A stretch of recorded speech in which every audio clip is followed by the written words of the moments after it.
హైదరాబాద్ సంధ్యా థియేటర్లో Pushpa 2 cinema benefit show తొక్కిసలాట్లో గాయపడ్డ బాలుడు శ్రీతేజ్ ఎట్టకేలకు కోలుకున్నాడు.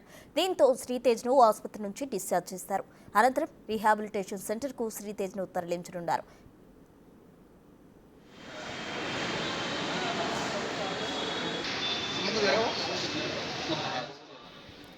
గతేడాది డిసెంబర్ 3న సంధ్యా థియేటర్లో జరిగిన తొక్కిసలాటలో ఘటనలో తల్లి రేవతి మృతి చెందగా కుమారుడు శ్రీతేజ్కు తీవ్ర గాయాలయ్యాయి.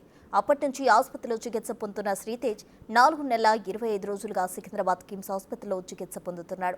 పూర్తిగా కోలుకోవడంతో శ్రీతేజ్ను ఆసుపత్రి నుంచి డిశ్చార్జ్ చేశారు వైద్యులు. అయితే ప్రస్తుతం మాట్లాడలేకపోయినా శ్రీతేజ్ ఆరోగ్య పరిస్థితి నిలకడగా ఉందని వైద్యులు తెలుపుతున్నారు.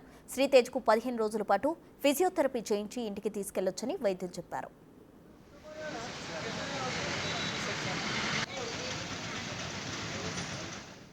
మోర్ డీటెయిల్స్ మా ప్రతినిధి విజయ్ అందిస్తారు.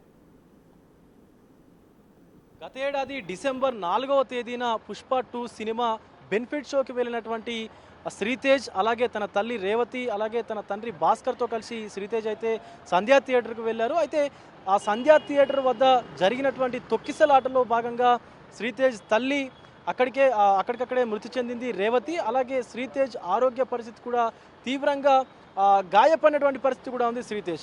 అయితే ఒక్కసారిగా అల్లు అర్జున్ పోలీసులకు ఇన్ఫర్మేషన్ ఇవ్వకుండా ఒక్కసారిగా అభిమానులకు అభివాదం చేస్తూ బయటికి ఏదైతే మనకు కారు ఉందో ఆయన కారు నుంచి సన్ రూఫ్ నుంచి బయటకు వచ్చి తన ఫ్యాన్స్కి అభివాదం చేసేటువంటి సమయంలో ఈ ఘటన జరిగినట్టుగా కూడా అక్కడ ఉన్నటువంటి పోలీసులు అయితే చెప్పారు. అలాగే కొంత సెక్యూరిటీ లోపం కూడా ఉంది అని చెప్పేసి అటు అల్లు అర్జున్ కూడా కోర్టుకు వెళ్ళినటువంటి పరిస్థితి ఉంది. సో ఈ ఘటనలోనే అటు అల్లు అర్జున్ కూడా విచారణను ఎదుర్కొని అరెస్ట్ అయ్యి ఈవెన్ జైలుకు కూడా వెళ్ళినటువంటి పరిస్థితి అయితే కనిపిస్తూ ఉంది. అయితే ఒకసారిగా శ్రీతేజ్కు సంబంధించిన అంశానికి వస్తే తను కిమ్స్ హాస్పిటల్లో కూడా చికిత్స పొందుతూ వచ్చాడు. ఇన్ని రోజులు కూడా సుమారుగా 146 రోజుల నుంచి కూడా శ్రీతేజ్ అయితే వెంటిలేటర్ పైనే ఉన్నాడు. తన ఆరోగ్య పరిస్థితి కూడా తీవ్రంగా విషమంగా మారినటువంటి పరిస్థితి ఉంది. ఆయన లోపల ఆర్గాన్స్ ఏవైతే ఉన్నాయో ఇంటర్నల్ ఆర్గాన్స్ అన్నీ కూడా డ్యామేజ్ అయిపోయినటువంటి పరిస్థితి అయితే ఉంది. సో అక్కడి నుంచి కొంత ఉపశమనం కలిగిందనే చెప్పాలి శ్రీతేజ్కి. తను స్వతహాగా శ్వాస తీసుకుంటున్నాడు. సో ప్రస్తుతం మొత్తం కూడా లిక్విడ్ రూపేణ కూడా ఆహారం అయితే అందిస్తూ ఉన్నారు. సో అక్కడి నుంచి కిమ్స్ హాస్పిటల్ నుంచి శ్రీతేజ్ని డిశ్చార్జ్ చేశారు. డిశ్చార్జ్ చేసి ఏసియన్ రీహాబిలిటేషన్ సెంటర్కి అయితే తరలించారు. ఇక్కడ సుమారుగా శ్రీతేజ్కి 25 రోజుల నుంచి నెల రోజుల పాటు కూడా ఫిజియోథెరపీ అయితే అందించనున్నారు వైద్యులు.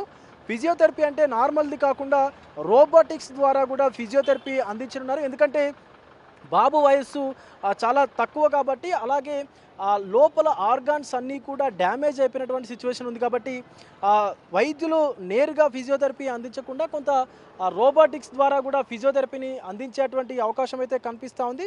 క్రిటికల్ కండిషన్లోనే ఉన్నట్టుగా కూడా తెలుస్తూ ఉంది. కాకపోతే కొంత మంచి విషయం ఏంటంటే తను స్వతహాగా శ్వాస తీసుకుంటున్నాడు. అలాగే కొంత ఒక 20 నుంచి 30% వరకు కూడా లిక్విడ్ డైట్స్ ఏవైతే జ్యూసులు కానీ పాలు కానీ ఇతరత్ర ద్రవాల ద్వారా కూడా ఆహారం తీసుకున్నటువంటి పరిస్థితి కనిపిస్తూ ఉంది.